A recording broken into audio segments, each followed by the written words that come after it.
আসসালামু আলাইকুম, সবার সুস্থতা কামনা করতেছি। তো আজকের লাইভটা খুবই গুরুত্বপূর্ণ। অলরেডি আমি পোস্ট দিছিলাম এবং নিচে লেখাও আছে যে বিপিএসসি আবেদন ভুল হইলে কি করণীয়, বা সার্টিফিকেট অথবা ভোটার আইডি কার্ডে যদি আপনার ভুল থাকে তাহলে সেক্ষেত্রে আপনি কি করণীয়। তো ভিডিওটা সবাই শেয়ার করে দিব এবং কমেন্ট বক্সে জানাবেন কার কি প্রবলেম আছে। একটা রিকোয়েস্ট করবো, আমাকে ইনবক্সে SMS না দিয়ে একটু কমেন্ট করবেন, আমি কমেন্টে আপনাদের রিপ্লাই দেবো, কারণ ইনবক্সে SMS দিলে সবার রিপ্লাই দেওয়া কঠিন হয়ে যায়। তো আপনাদের কোনো প্রশ্ন থাকলে সেটাও আপনারা কমেন্ট করবেন। এবং যেহেতু এই ভিডিওটা গুরুত্বপূর্ণ এবং একটা শিক্ষণীয় ভিডিও, সবাই মোটামুটি আবেদন করতেছে, বিপিএসসি বা ডিএমএস সার্কুলার চলতেছে 276 জনের। তো এই ক্ষেত্রে আমাদের আবেদনগুলো কিভাবে করব এবং ভুল থাকলে আমাদের করণীয় কি। তো সবাই একটু ভিডিওটা শেয়ার করে দেন এবং কমেন্ট বক্সে শেয়ার করে একটু ওকে লিখে দেন। আর আমি তো বেসিক্যালি একটু অসুস্থ, এই জন্য স্মার্ট বোর্ডে ক্লাস নিতে পারতেছি না। আর একটা বিষয় হচ্ছে পরিচয় দেওয়া হয় নাই, হয়তো প্রত্যেকটা ভিডিওতে নতুন নতুন কয়েকজন আসেন। আমি মোহাম্মদ মেহেদী হাসান, কর্মরত আছি বাংলাদেশের সবচেয়ে বড় বিদ্যুৎ উৎপাদন কেন্দ্র পায়রা থার্মাল পাওয়ার প্ল্যান্টে। এইটা পটুয়াখালী কলাপাড়া অবস্থিত। এখানে সাব স্টেশন ইঞ্জিনিয়ার হিসেবে কর্মরত আছি বিগত 3 বছর যাবত। আর ছোট পরিচয় হচ্ছে আরসিসির যে সিরিজ বইগুলো আছে, আরসিসি রিটেন, আরসিসির MCQ, আমার লিখিত সবগুলো বই আলহামদুলিল্লাহ আপনাদের দোয়ায়।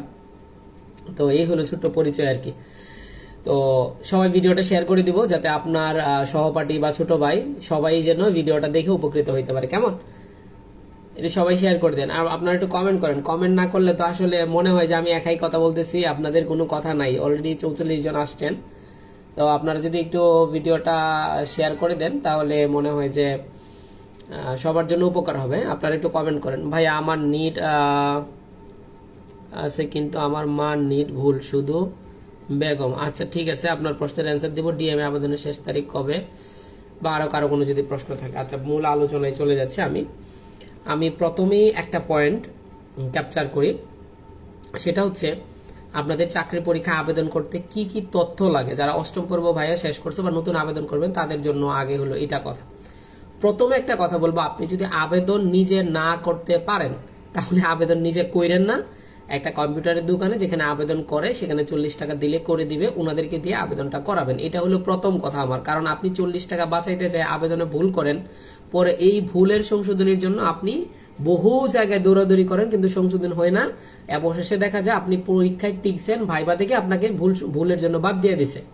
তো এইটা আচ্ছা, ডিএম এর মিনিং, ভাই ডিএম এর মিনিং হচ্ছে ডিফারেন্ট মিনিস্ট্রি, মানে অনেকগুলো মন্ত্রণালয়ের একসাথে যে সার্কুলার গুলো হয় সেই জন্য এটাকে আমরা বলি ডিএম বা ডিফারেন্ট মিনিস্ট্রি। আচ্ছা, তাহলে প্রথম কথা কি বললাম, যদি আপনি চাকরি পরীক্ষা আবেদন না করতে পারেন তাহলে নিজে নিজে 40 টাকা বাঁচানোর জন্য আবেদন করবেন না।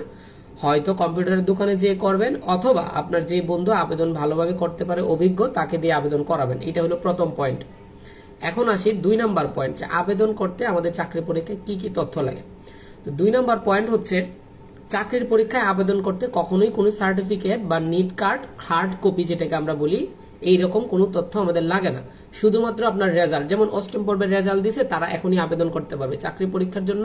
বেসিক্যালি আপনার নাম, আপনার বাবার নাম, মার নাম, আপনার বর্তমান ঠিকানা, আপনার হচ্ছে স্থায়ী অস্থায়ী ঠিকানা, ভোটার আইডি কার্ডের নিট নাম্বার, অথবা আপনার জন্ম নিবন্ধন কার্ড দিয়েও আপনি করতে পারেন। আর পলিটেকনিক্যালের সিজিপিএ, অর্থাৎ পলিটেকনিক্যালের আপনার যে রোল নাম্বার, সিজিপিএটা কোন পলিটেকনিক বা সরি বোর্ড, আর পাশাপাশি হচ্ছে আপনার এসএসসির রেজাল্ট।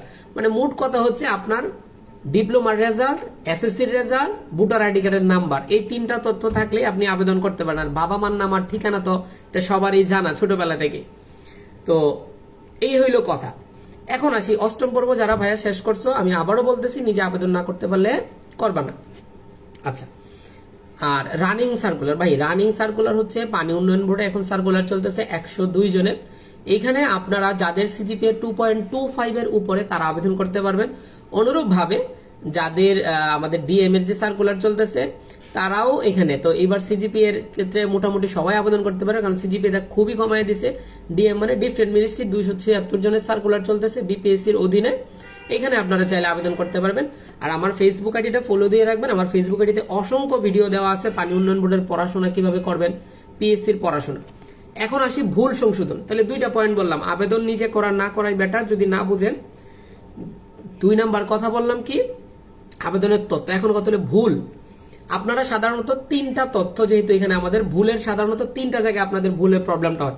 এটা হচ্ছে আপনার নিট কার্ডে ভুল, এটা এসএসসি সার্টিফিকেটে ভুল, আর এটা হলো ডিপ্লোমা সার্টিফিকেটে ভুল। এই তিনটা জায়গায়, আর কোথাও তো আর কোনো তথ্য আপনাদের ভুলের সম্ভাবনা নাই, যেহেতু আর কোনো তথ্য লাগে না। তো প্রথমত কথা হচ্ছে, আপনার বাবার ভোটার আইডি, আপনার মার ভোটার আইডি চাকরির ক্ষেত্রে লাগে না। এটা আমাকে হিউজ পরিমাণ কমেন্ট, আজকেও কমেন্ট যে ভাইয়া আমার মার ভোটার আইডিতে বেগম আছে, আমার ভোটার আইডিতে নাই। আমি কি বললাম, আপনার বাবার বা মায়ের ভোটার আইডি বা কোনো তথ্য আপনার চাকরির পরীক্ষায় লাগে না, শুধু তাদের নামটা হইলেই হয়। আচ্ছা, এই ক্ষেত্রে একটা সেন্সিটিভ বিষয় হচ্ছে আপনার ভোটার আইডি, আপনার এসএসসি সার্টিফিকেট, আপনার ডিপ্লোমা সার্টিফিকেট, এই তিনটা জায়গায় আপনার নাম, আপনার বাবার নাম, আপনার মার নাম ঠিক আছে কিনা আপনি শুধু এনশিওর করবেন। এই তিনটা জায়গায় কি বললাম, এটা সবাই ক্লিয়ার? আপনার বাবার নাম, আপনার মার নাম, আপনার নিজের নাম, এই তিনটা নাম আপনার তিনটা জায়গায়, ভোটার আইডি কার্ড, আপনার এসএসসি সার্টিফিকেট, আপনার ডিপ্লোমা সার্টিফিকেট, আপনার তথ্যগুলো, আপনার সার্টিফিকেট আপনার নিডে আছে কিনা, এটা কি আমি ক্লিয়ার? কেউ একজন এটা একটু কমেন্ট করে দেন তো, যে আমার নিজের ভোটার আইডি, আমার এসএসসি সার্টিফিকেট, আমার ডিপ্লোমা সার্টিফিকেট, এই তিন জায়গার তথ্যতে আমার নাম, আমার বাবার নাম, আমার মার নাম সঠিক থাকলেই হচ্ছে। আমার বাবা মায়ের ভোটার আইডি আমার চাকরি পরীক্ষায় লাগতেছে না।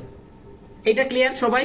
তাহলে আজকে থেকে কেউ এই কোয়েশ্চেনটা কখনোই কাউকে করবেন না যে ভাইয়া আমার মায়ের ভোটার আইডিতে ভুল আছে, আমার বাবার ভোটার আইডিতে ভুল আছে। আপনার বাবা মায়ের ভোটার আইডি কোনো প্রয়োজন নাই, শুধু আপনি দেখবেন আপনার ভোটার আইডির সাথে আপনার সার্টিফিকেট গুলোর মিল আছে কিনা। তো হলো এই গেল 3 নাম্বার পয়েন্ট। এখন আসি 4 নাম্বার পয়েন্টে। 4 নাম্বার পয়েন্ট হচ্ছে যে ভাইয়া এখন আমার ভোটার আইডির সাথে আমার সার্টিফিকেটের মিল নাই। যেমন আমার ভোটার আইডির মধ্যে আমার মায়ের নাম আছে রাবিয়া বেগম, এখন আমার সার্টিফিকেটে আমার মায়ের নাম আছে রাবিয়া খাতুন। এই যে বেগম এবং খাতুন, বা উদাহরণস্বরূপ একটা ভুল যে আমার সার্টিফিকেটের সাথে আমার ভোটার আইডি কার্ডের মিল নাই। কি বললাম, আমার সার্টিফিকেটের সাথে আমার ভোটার আইডি কার্ড। ভাই তোমাদের সবগুলো প্রশ্নের অ্যান্সার দিব, ডিএমএস সার্কুলার, অ্যাপ্লাই, আবেদন, এগুলা কথা বলবো। আগে আমার এইগুলা খুবই সেন্সিটিভ, এগুলো শুনো। আচ্ছা, তাহলে কি বললাম, এখন হচ্ছে যে ভুল আছে, এখন আমি কি করব? তো এইটা আমার ব্যক্তিগত এক্সপিরিয়েন্স থেকে বলতেছি, যদি কারো ভোটার আইডির সাথে কারো সার্টিফিকেটের মিল না থাকে বা সংশোধনী থাকে, তোমরা সব সময় সার্টিফিকেটের তথ্য দিয়ে আবেদন করবা। কি বলছি আমি, সার্টিফিকেটের তথ্য দিয়ে, যেমন তোমার এসএসসি বা ডিপ্লোমার সার্টিফিকেটের তথ্য দিয়ে তুমি আবেদন করবা। ভোটার আইডি কার্ডের তথ্য যদি ভুল থাকে তাহলে তুমি ফলো করবা কোনটা, তোমার সার্টিফিকেটের যে তথ্যটা আছে এইটা তুমি ফলো করবা। এখন কথা হচ্ছে যে ভাইয়া কেন? কারণ হচ্ছে আমাদের কারিগরি বোর্ড বলো বা আমাদের বাংলাদেশ কি বলে শিক্ষা বোর্ড বলো, মাধ্যমিক শিক্ষা বোর্ড বলো, সার্টিফিকেট সংশোধন করা খুবই কঠিন এবং খুবই হ্যাসেল। কিন্তু ভোটার আইডি কার্ডে অনলাইনে তুমি সংশোধন কপি যে কোনো সময় করতে পারবা, এবং এই সংশোধনের একটা কপি, অনলাইন কপিটা এটা সত্যায়িত করে একজন বিসিএস ক্যাডার দ্বারা পিএসসি তে তুমি জমা দিতে পারবা। অর্থাৎ আমি তোমাকে বুঝাইতে চাইতেছি যে তোমার ভোটার আইডি কার্ড সংশোধন করা সহজ, এটা আমার মতামত, কিন্তু সার্টিফিকেট সংশোধন করা খুবই কঠিন। এই জন্য তুমি কি করবা, যদি তোমার ভোটার আইডি কার্ডের সাথে বা আপনার ভোটার আইডি কার্ডের সাথে আপনার সার্টিফিকেট মিল না থাকে, তাহলে আপনি কি করবেন, অবশ্যই সার্টিফিকেট অনুযায়ী আবেদন করবেন, ভোটার আইডি কার্ড অনুযায়ী আবেদন করবেন না। কারণ ভোটার আইডি কার্ডটা খুব সহজেই সংশোধন করা যায়। এটা আমি তোমাকে পরামর্শ দিচ্ছি ভাই, পরামর্শ মানা না মানা তোমার বিষয়। এইটা গেল 2 নাম্বার কথা। এখন 4 নাম্বার কথা গেল। 5 নাম্বার হচ্ছে আরো ক্রিটিক্যাল।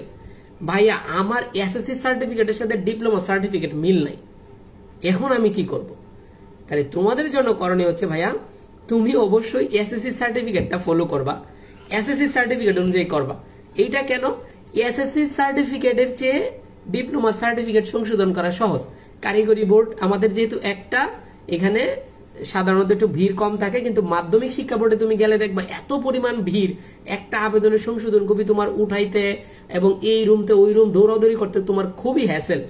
তো যাদের এসএসসি এবং ডিপ্লোমা সার্টিফিকেটে প্রবলেম, তারা এসএসসি সার্টিফিকেটটা ফলো করবা, ডিপ্লোমা সার্টিফিকেটটা সংশোধন করার চেষ্টা করবা, যেহেতু তোমার চাকরি জীবনে এটা লাগবে, সংশোধন তোমাকে করতেই হবে। তাহলে আমি কয়টা পয়েন্ট বললাম? 1 নাম্বার পয়েন্ট, চাকরির পরীক্ষায় নিজে আবেদন না বুঝলে আমরা করব না, কম্পিউটারের দোকান থেকে করব। 2 নাম্বার পয়েন্ট হচ্ছে, আচ্ছা আরো কারো কোনো প্রশ্ন আছে? আচ্ছা 2 নাম্বার পয়েন্ট কি বললাম, যে আমার নিজের ভোটার আইডি, আমার নিজের সার্টিফিকেট এগুলাই লাগে, বাবা মায়ের ভোটার আইডি লাগে না। 3 নাম্বার কথা বললাম যে যদি তোমাদের ভোটার আইডি এবং হচ্ছে সার্টিফিকেট মিল না থাকে তাহলে সার্টিফিকেটটা ফলো করবা, ভোটার আইডি সংশোধনের চেষ্টা করবা। 4 নাম্বার কথা বললাম যদি তোমাদের সার্টিফিকেট দুইটার মধ্যে অমিল থাকে তাহলে এসএসসি ফলো করবা, ডিপ্লোমাটা সংশোধন করার চেষ্টা করবা। আচ্ছা, এখন তোমাদের কমেন্টস গুলো আমি পড়ি। ভাই আমার সকল ডকুমেন্টস আমার আম্মার নামে একই, কিন্তু আমার আম্মার, ভাই তোমার প্রশ্নের উত্তর অলরেডি দিছি, তোমার আম্মার ভোটার আইডি কোথাও লাগে না। আচ্ছা, আর একটা কথা বলছে ভাই আমার নিট সার্টিফিকেট, ডিপ্লোমা সার্টিফিকেট সব সেম, বাট বাবা নিড একটু চেঞ্জ। ভাই এটা তো তোমার ইব্রাহিম সর্দার, তোমার প্রশ্নের উত্তর তো ভাই আমি প্রথমেই দিলাম যে তোমার বাবা মায়ের ভোটার আইডি কার্ড তোমার চাকরির পরীক্ষায় লাগে না। তুমি দেখো তোমার ভোটার আইডি কার্ড এবং তোমার সার্টিফিকেট মিল আছে কিনা। বাবা মার ভোটার আইডি ভুলে যাও আজকে থেকে, ঠিক আছে ভাই। আচ্ছা, পরে কথা ভাইয়া বিপিএসসি আলাদা।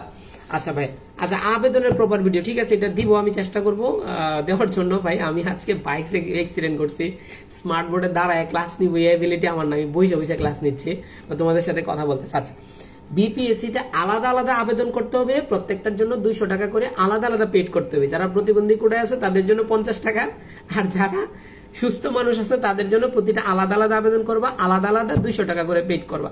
এখন তোমাদের প্রশ্ন হচ্ছে যে ভাইয়া পরীক্ষা যদি আমি 5টাতে আবেদন করি, যদি একই দিনে পরীক্ষা, আমার করণীয় কি? কোনো টেনশন নাই, যদি একই দিনে পরীক্ষা হয় তাহলে তুমি এই একটা মার্কেই তোমার মনে করো যে 5টা পরীক্ষায় অ্যাটেন্ড হিসেবে কাউন্ট হবে। তোমার এই মার্কের ভিত্তিতে তুমি 5টাতেই টিকতে পারো, আবার 3টাতে টিকতে পারো, 4টাতে টিকতে পারো। আবার যদি আলাদা আলাদা পরীক্ষা হয় তাহলে তো আলাদা আলাদা হইলো, আলাদা আলাদা পরীক্ষা দিলে আলাদা আলাদা। আর যদি একই দিনে একটা পরীক্ষা হয় তাহলে যে যত বেশি আবেদন করবা তার সুবিধা তত বেশি। তুমি আবেদন করছো 5টাতে, পরীক্ষা দিছো একটা, জুনিয়র ইন্সট্রাক্টরের মতো, কিন্তু এই একটা পরীক্ষায় তোমার যতগুলোতে আবেদন করছো ততগুলোর কাউন্ট হবে এবং ততগুলোতেই তুমি ওই মার্কের ভিত্তিতে টিকছো কিনা সেই অনুযায়ী তোমাকে ভাইভাতে ডাকবে। তার মানে একটা পরীক্ষা দিয়ে অনেকগুলো ভাইভা দিতে পারবা। তো তোমরা 276 জনের যে সার্কুলার দিয়েছে সর্বোচ্চ যতগুলোতে আবেদন করা যায় সবগুলোতে করো, ঠিক আছে ভাইয়া। আচ্ছা, জন্ম নিবন্ধন নাম্বার দেওয়া কি ভাইয়া? তো যদি তোমার ভোটার আইডি কার্ডের নাম্বার দেও, জন্ম নিবন্ধনের নাম্বার তোমার দেওয়া লাগে না, তোমাদের তার মেরিট না, জন্ম নিয়ন্ত্রণ না, জন্ম নিবন্ধন, যাই হোক।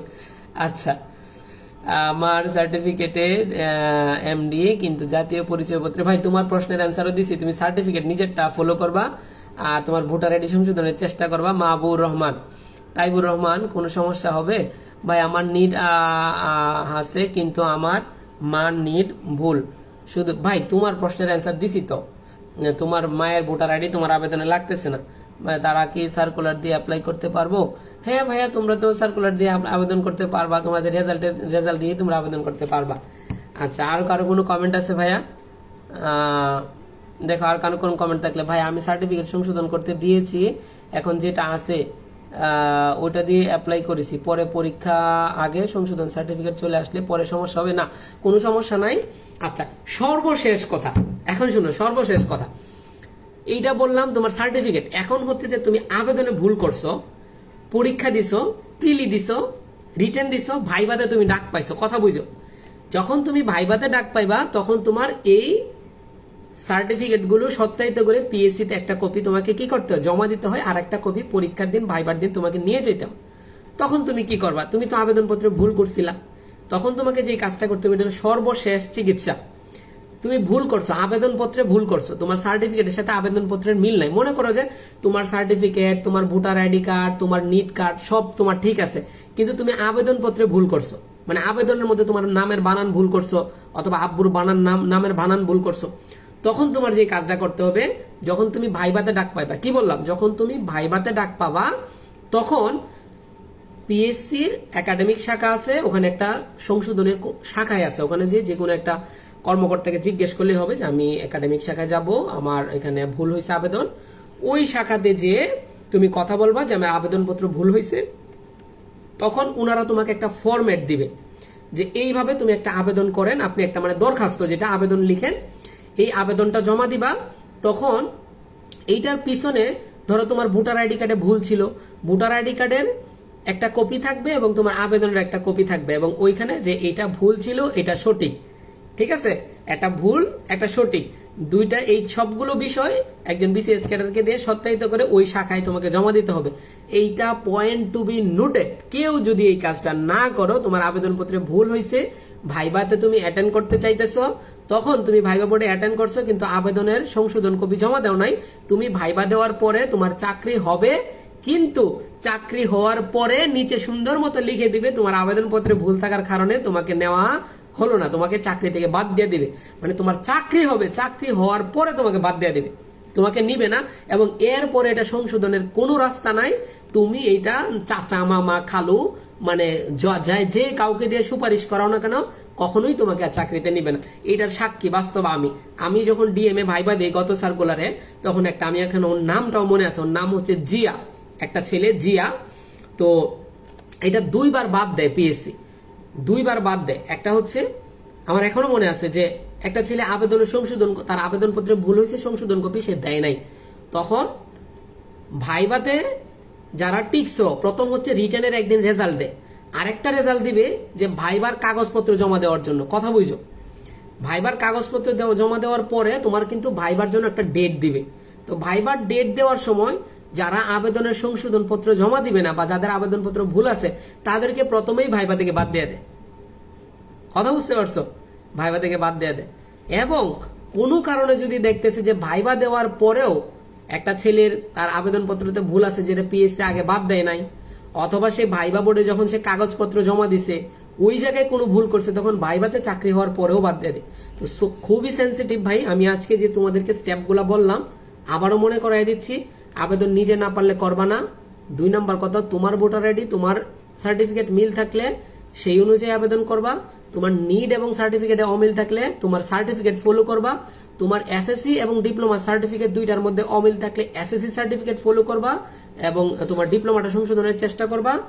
এরপরের কথা বললাম, তুমি আবেদনপত্রে ভুল করে ফেলছো, প্রিলি দিতে পারবা, রিটার্ন দিতে পারবা। ভাইভাতে যখন তোমাকে প্রশ্নকর্তারা ডাকবে, যারা ভুল করে ফেলছো কোনো প্রবলেম নাই, আপাতত তুমি পরীক্ষা দিতে পারবা, কোনো প্রবলেম নাই। যখন তুমি ভাইবার জন্য ডাক পাবা, তখন আবেদনের একটা সংশোধন কপি তোমাকে ওখানে প্রোভাইড করতে হবে, যেটা পিএসসিতে তার একটা ফরম্যাট দিবে, এটা সত্যায়িত করে জমা দিতে হবে। এই কাজগুলো তোমাকে করতে হবে। কথা বুঝতে পারছো? আবেদনের লাস্ট ডেট ডিএম এর 20 তারিখ। তোমরা আগেই বলছি 200 টাকা করে আবেদন, সবগুলোতে আলাদা আলাদা করো। এটা নিয়ে আমার ফেসবুক আইডিতে ভিডিও আছে।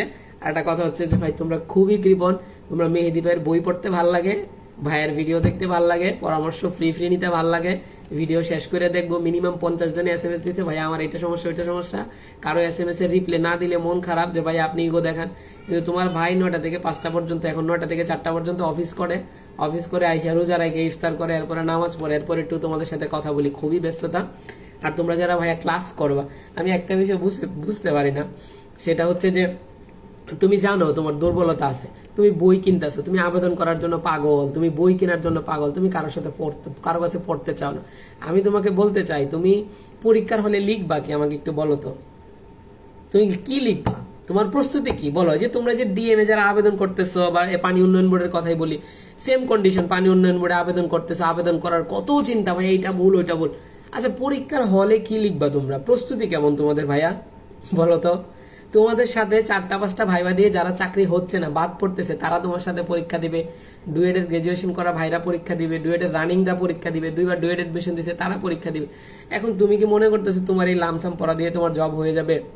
ঠিক আছে, একটু পড়াশোনা করো ভাই। যদি আশেপাশে কোনো ভাই থাকে তার কাছে পড়ো, কেউ তোমাকে পড়াইতে পারতেছে না, আমাদের এখানে আসো। আমি আরসিসি বই তোমাদের জন্য সহজভাবে উপস্থাপন করছি। তো এইখানে তোমরা বইয়ের যে প্রবলেমগুলো, আমি একটা স্টুডেন্টকে ভর্তির সাথে সাথে 100 রেকর্ড ক্লাস প্রোভাইড করি। কেউ যদি আমার ডিপার্টমেন্টের 100 রেকর্ড ক্লাস দেখে, তার তো ডিপার্টমেন্ট 90% এমনিতেই ক্লিয়ার হয়ে যাবে।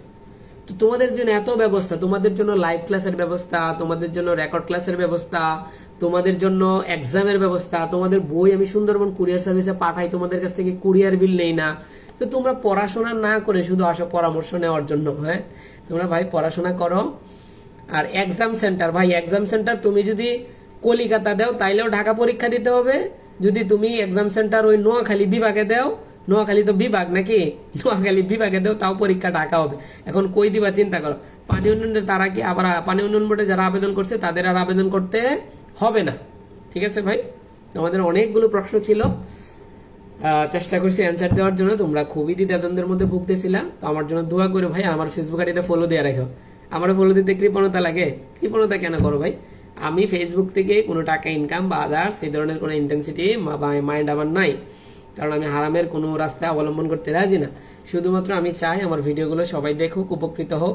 এবং আরেকটা আমার মহৎ উদ্দেশ্য, আমি যদি মারাও যাই শুধু আমার জন্য দোয়া করে। আমি চাই সিভিল ডিপার্টমেন্টের প্রত্যেকটা স্টুডেন্ট, একটা হচ্ছে যে আমার নলেজ শেয়ার, আমার বই হচ্ছে আমার নলেজ। আমার ভিতরে একটা, তোমাদের ভিতরে অনেক মেধা আছে যেটা হয়তো তুমি প্রকাশ করতে পারো না বা ছড়াইতে পারো না, হয়তো অল্প পরিসরে।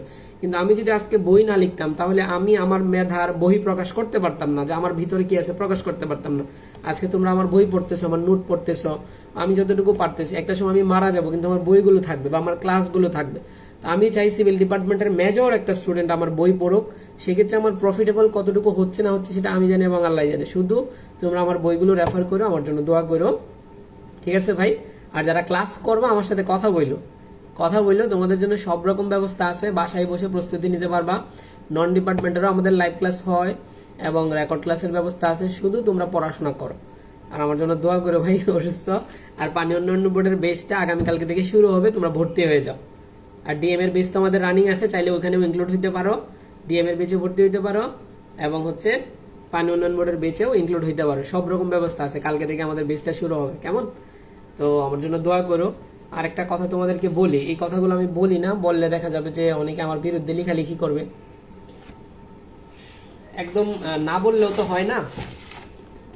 এইটা আমার আরসিসির এমসিকিউ বই, তোমাদেরকে এটা ভিডিও লাস্টের দিকে চলে আসছে। এটা আমার সেকেন্ড এডিশনের বই, এটা আরো পেজ বার সেটা দেখো 490 পেজ।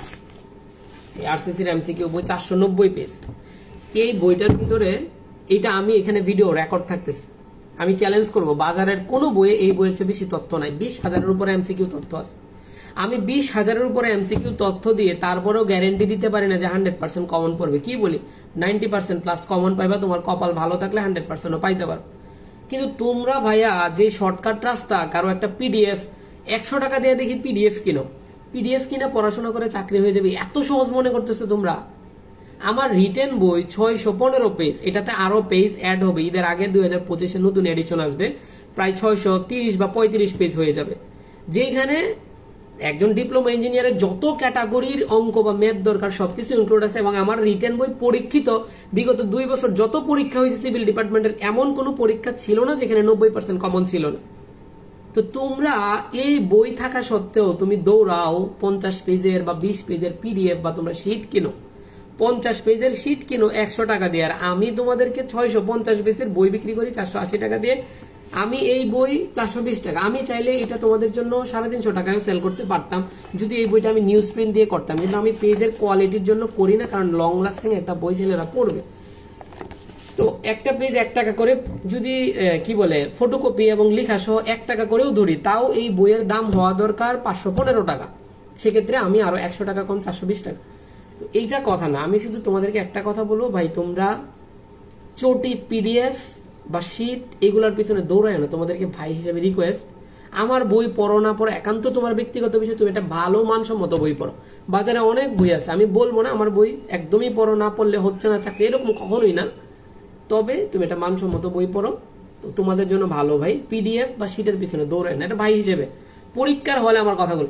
আর তোমাদেরকে আজকে একটা চ্যালেঞ্জ করতেছি, তোমরা যারা আমার পরামর্শ অনুযায়ী, আমি 5টা বই রেফার করছি। আরসিসি রিটেন এমসিকিউ ডিপার্টমেন্টের 2টা বই, আরসিসি রিটেন এমসিকিউ ননের জন্য Professor Digest, BPSC bulletin, RCC non department 5টা বই। যারা প্রিলি পরীক্ষা দিবা 3টা, আরসিসির MCQ, Professor Digest, BPSC bulletin 3টা বই। আর যারা রিটেন পরীক্ষা দিবা আরসিসি রিটেন, প্রফেসর ডাইজেস্ট, ওটা তোমার কিনা আছে, আর আরসিসি নন ডিপার্টমেন্ট, এই 5টা বই। আর যদি খুব বেশি যে ভাই আরেকটু ডিপলি, তাহলে বিসিএস প্রশ্ন ব্যাংক, এই 6টা বই। পরীক্ষার হলে 6টা বই, আমি এটা একদম শর্ট সাজেশন দিলাম। শেষ করে তুমি যাইবা, তুমি যদি 80%-এর কম কমন পাও, আমাকে SMS দিবা যে ভাই আমাকে কি বললেন, আমি কি পাইলাম। এরপরে তুমি এই বই আমাকে আমার কাছে সেল করে দিও, তোমাকে নতুন বইয়ের টাকা দিয়ে দিব না আমি। যদিও প্রফেসর আমার বই না, আমি তোমার কাছ থেকে পুরাতন বই কিনে নিব, আবার নতুন নিজের মতো করে বই কিনো। আমার লাইফে আমি প্রফেসর ডাইজেস্ট পড়ছি, প্রফেসর ডাইজেস্টের উসিলে আমি চাকরি পরীক্ষা দিচ্ছি, খুব ভালো করছি আলহামদুলিল্লাহ। এটা তো আমার বই না, আমি প্রফেসর প্রকাশনী একটা বই সৌজন্য কবিও পাই নাই, অথচ শত শত না হাজার হাজার প্রফেসর ডাইজেস্ট বই আমি বিক্রি করে দিছি। কেন? বই ভালো, আমি একটা ভালো রিভিউ দিচ্ছি। যেমন আরসিসি ভালো, তোমরা ভালো রিভিউ দাও। আমি নিজে প্রফেসর ডাইজেস্ট পড়ছি, প্রফেসর ডাইজেস্ট পড়ে বিসিএস। এখন আমরা ভাই আরো ডিপলি পড়বো।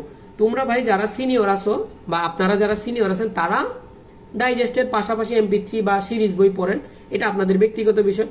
আমি যারা নতুন শুরু করতেছো তোমাদের জন্য 5টা বই রেফার করছি, 5টা বই শেষ করো। বাকি কথা হবে পরীক্ষার হলে, কিন্তু এমন ভাবে পড়ে যেতে হবে, আমাকে বলতে হবে যে ভাই আরসিসির MCQ থেকে প্রশ্ন আসলে আমার একটা প্রশ্ন ছুটবে না, যদি আল্লাহ আমাকে সুস্থ রাখে, এতটুকু কনফিডেন্স আছে। বাকি তোমার সাথে আমার কথা হবে পরীক্ষার হলে, যে আমি বইয়ের ভিতরে কি দিলাম আর পরীক্ষার হলে কি আসলো। এটা একদম, আমি তো প্রত্যেকটা ভিডিওতে বলি আমার ভিডিও রেকর্ড থাকবে ভাই, আমি একটা কথা বলবো এটা এদিক সেদিক চলে যাবে, এরকম না। আরসিসি রিটার্ন বই, পানি উন্নয়ন বোর্ডের পরীক্ষা দিবা, রিটার্ন বইটা শেষ করে তুমি যাও, এরপরে বলো যে ভাই আপনি কি বই দিলেন আর কি কমন পাইলাম, যাও। শুধু এই বছর একটা এক্সট্রা টপিকস অ্যাড হবে ফ্রেমের SFDBMD-টা, যেটা আমি সামনের সপ্তাহে সবাইকে ফ্রি PDF দিয়ে দেবো, আর বাকি আগের বই পড়লেই চলবে। আর নতুন এডিশন যারা বই পাবা তারা তো এমনিতেই বইয়ের ভিতরেই ফ্রেমের SFDBMD বা আদার্স কিছু টপিকস অ্যাড করবে, এগুলো থাকতেছে। ঠিক আছে ভাইয়া, তো আমার জন্য দোয়া করো, সবার সুস্থতা কামনা করতেছি। আজকে এই পর্যন্ত, ভিডিওটা যারা দেখছো সবাই শেয়ার করো, ঠিক আছে। আর আগামীকালকে থেকে পানি উন্নয়ন বোর্ডের বেচ শুরু হবে, তোমরা যারা ক্লাস করো আমার সাথে কথা বললো। সবার সুস্থতা কামনা করতেছি। আসসালামু আলাইকুম, আমার জন্য দোয়া করো। আর কখনো যদি প্ল্যান্টে ঘুরতে আসে আমাকে নক দিও, সময় থাকলে অবশ্যই দেখা করবো। পায়রাতে ভিজিট করার দাওয়াত রইলো।